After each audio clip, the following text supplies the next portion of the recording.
Welcome to an overview of the Giza necropolis.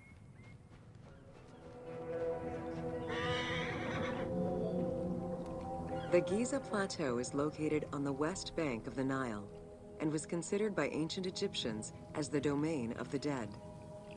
The pyramidal complexes found there were built over the span of 3 generations, during the reign of Khufu, Khafre, and Menkaure.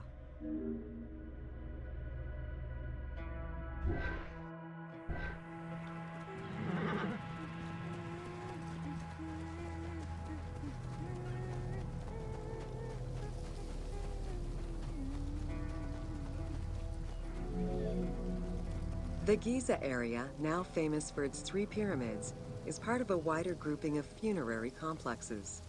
Rulers from this period generally elected to be buried in the area. The focal point of the entire region was the city of Memphis, chosen as the capital of Egypt at the beginning of the Old Kingdom.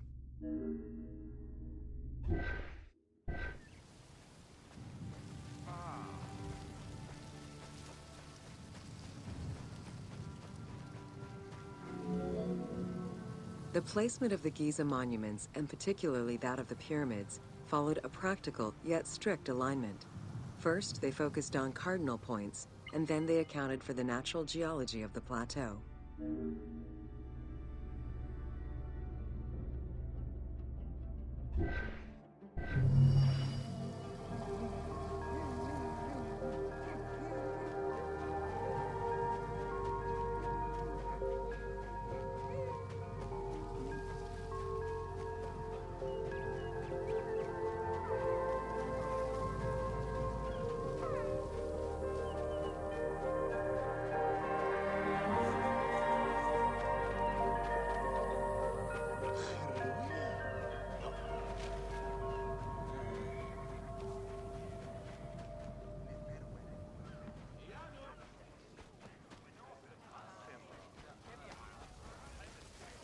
Saneb Murrietsen! Nia! Michanemes! Net her!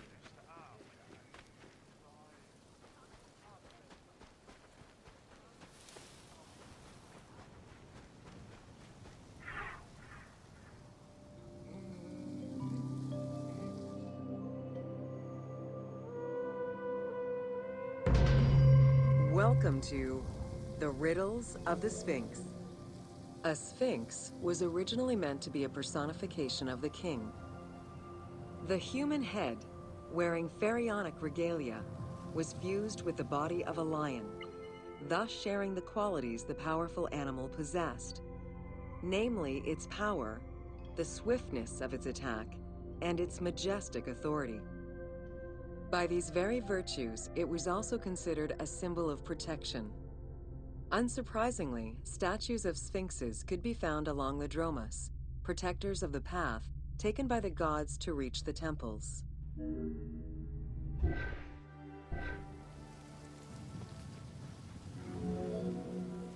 Over the centuries, enthusiasts and historians alike have wondered, who built the Sphinx? For what purpose? And who does it represent? These questions remain unanswered. Several theories do exist, however, some more credible than others. One theory supposes that Jetafre chose to pay homage to his father Khufu by building the Great Sphinx of Giza. The stone temple on the eastern face of the Sphinx would have been added later on by his brother and successor, Khafre, in order to strengthen the divine worship of their father. It would be the first Egyptian temple oriented with the sun.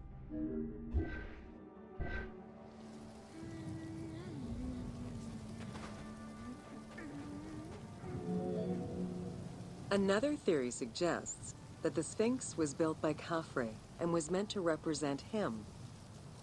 The arguments to support this hypothesis are based on the fact that the limestone beds used for the main work of the Temple of the Sphinx are geographically and architecturally similar to the Valley Temple of Khafre.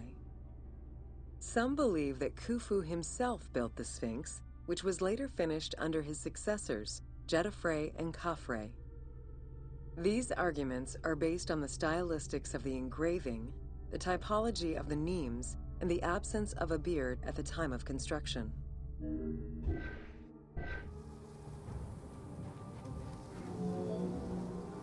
While ancient Egypt as a whole leaves a rather monochrome vision of its monuments and statuary, it is vital to understand that in ancient times, absolutely everything was painted. The sun, eating away at the pigments of the colors, the sand, the climate, and the implacable impact of time unfortunately destroyed the glorious colors of the Sphinx of Giza. Documents from an Arab Egyptologist of the 12th century, Abd al-Latif al-Baghdadi, indicate that traces of red were still visible in his time. Today, however, the only color that remains are traces of red close to the ears of the Sphinx, as well as hints of blue and yellow on the nemes, traditional colors for that type of headdress. The pigments for the color red were man-made, obtained by mixing different products such as clay, quartz sand, and very finely crushed hematite.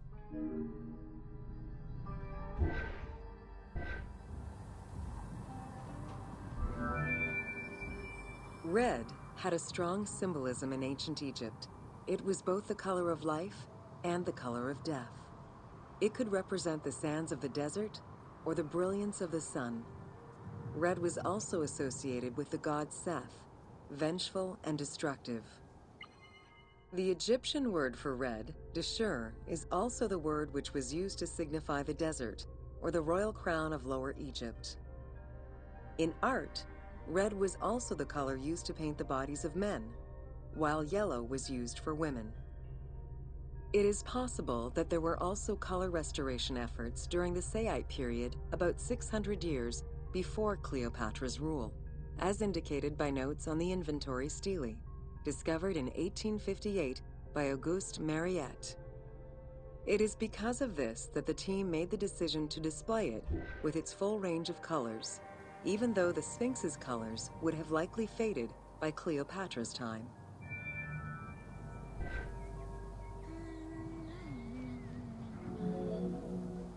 Dating from the 4th dynasty, approximately 2600 to 2500 BCE, the Great Sphinx of Giza is the oldest and largest sphinx that we know of. Carved from a natural limestone outcrop, the Sphinx measures 19.8 meters in height, 73.2 meters in length, and 14 meters in width.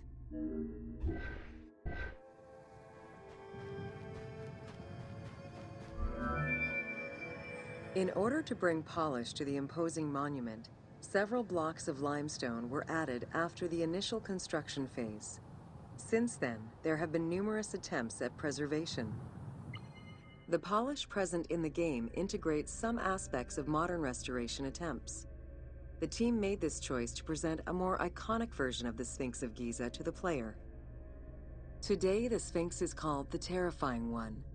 This appellation is translated from its Arabic name, Abu al-Hal, which in turn was derived from Baluba in Coptic.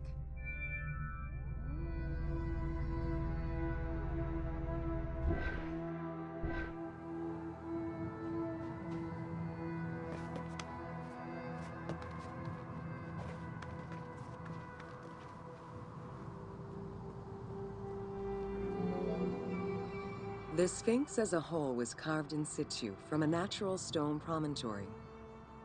Its head was built in a limestone peak of the Mukattam Plate, and the body was sculpted in the underlying rock layer where it is located.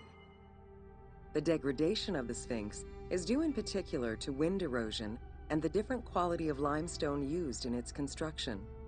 The level of sodium contained in the groundwater which abuts the stone is also a contributing factor.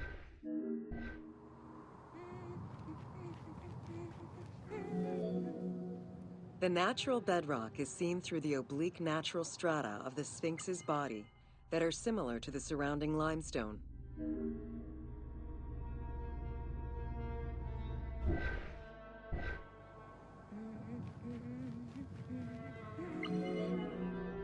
Since antiquity, people have always believed there was a hidden tomb deep within the Sphinx. It is thought that attempts to plunder the Sphinx began as far back as the First Intermediate Period. Since then, numerous attempts to pierce the Sphinx's secrets have been carried out, leaving indelible scars upon the monument.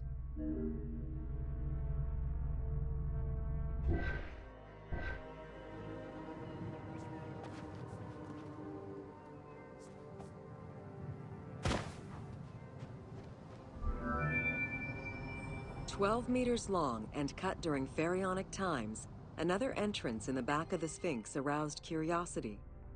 Although Thutmose IV attempted to seal it off, it was possibly reopened by treasure hunters. It was rediscovered by Howard Vyse and mapped more recently by Mark Lehner. This entrance at the back of the Sphinx leads to different cavities of a few meters each, in directions going inside the statue's body and under the surface. The team has used this opportunity to extrapolate a little more.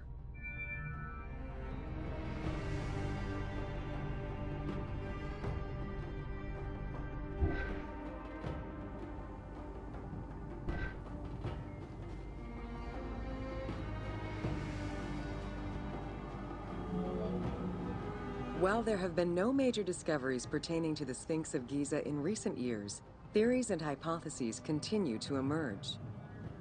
Without validation provided by archaeological sources, however, they remain unsubstantiated.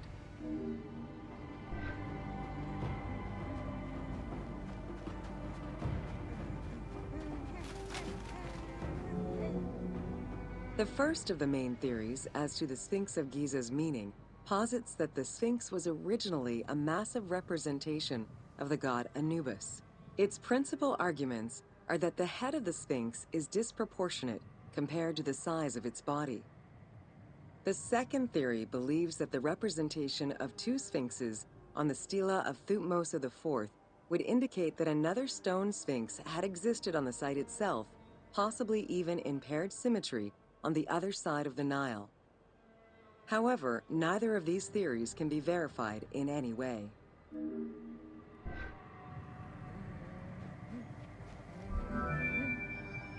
Several scientific projects using new technologies have been put in place in the past decades. The most important was led by Mark Lehner and his team, who specialize in the study and survey of the Giza Plateau, including the Sphinx site. The mapping made it possible to see the materials used to construct the Sphinx, analyze the different layers of erosion, and figure out the most fragile areas to protect. After a few attempts at giving the Sphinx artistic proportions, the team instead decided to use photogrammetry mapping to faithfully reproduce the proportions of the Sphinx.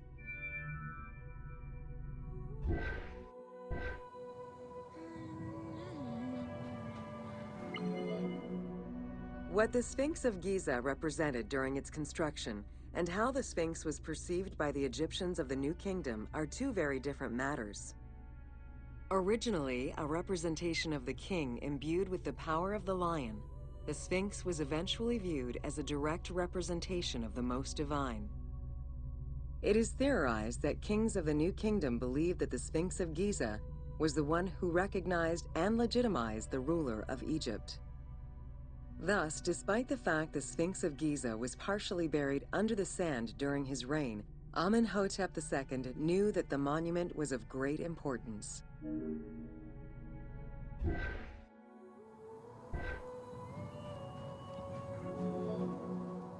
Amenhotep II built a second temple dedicated for the Sphinx as Horemakhet to pay homage to Khufu and Khafre, his predecessors.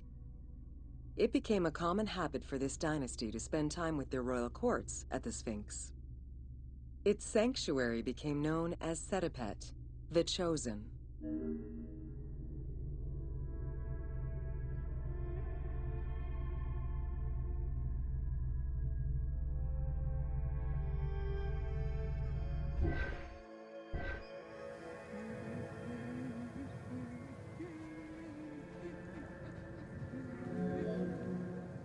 Egyptologist Mark Lehner believed that Amenhotep II built a statue of himself anchored between the paws of the Sphinx, likely to legitimize his reign, alongside a stela found by Salim Hassan. Many other pharaohs of this dynasty, such as Tutankhamun and Ramses II, also left marks of their passage in a similar fashion, sometimes even stripping the stones of nearby temples and pyramids to do so. Amenhotep II's son and successor, Thutmose IV, was a frequent offender.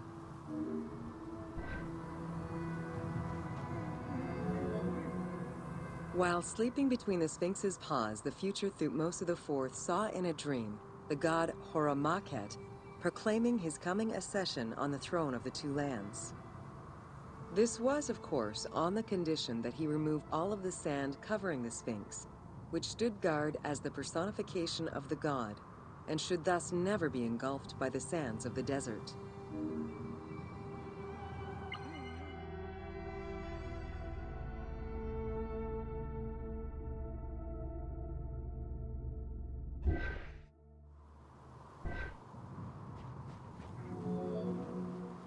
The 15-ton dream stela built by Thutmose IV to commemorate his dream was discovered by an Italian Egyptologist, Giovanni Battista Caviglia, in 1818, when he undertook the task of freeing the Sphinx from the sand, which had yet again covered it. Caviglia was looking for an entrance into the structure of the Sphinx, but instead he discovered an open-air chapel and stelas between the paws. Ashes from a ceremony were still present. Protected by sand, they quite possibly were from the last ceremonies in Roman times.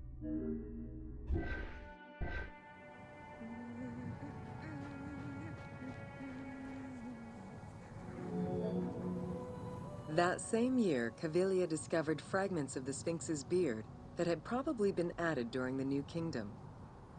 If many of these pieces are held by museums in Cairo, a fragment is displayed at the British Museum, along with a piece of the uraeus that was on the Sphinx's headdress. It is believed this fragment of beard was possibly kept in place thanks to the statue of Amenhotep II, which was supposed to be located under the head of the Sphinx.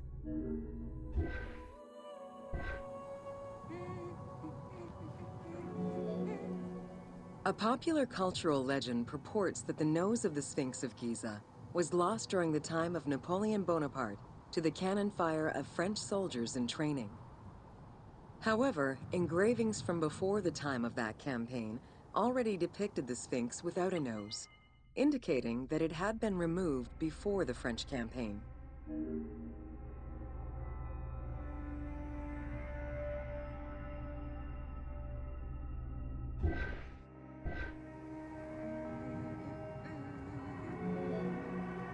The most plausible hypothesis is based on the research of the German historian Ulrich Harman. During the 1980s, Harman compiled medieval sources written by Arab authors. In doing so, he discovered that the Sphinx was once perceived as a favorable omen, a deity supporting sediment-nurturing floods and crops. Around 1378, a Sufi by the name of Muhammad Sa'im al-Dar could not stand this vision of the monument, and in an iconoclastic act, broke the nose of the Sphinx. According to the texts, he was then hanged and burned between the legs of the Sphinx for his crime.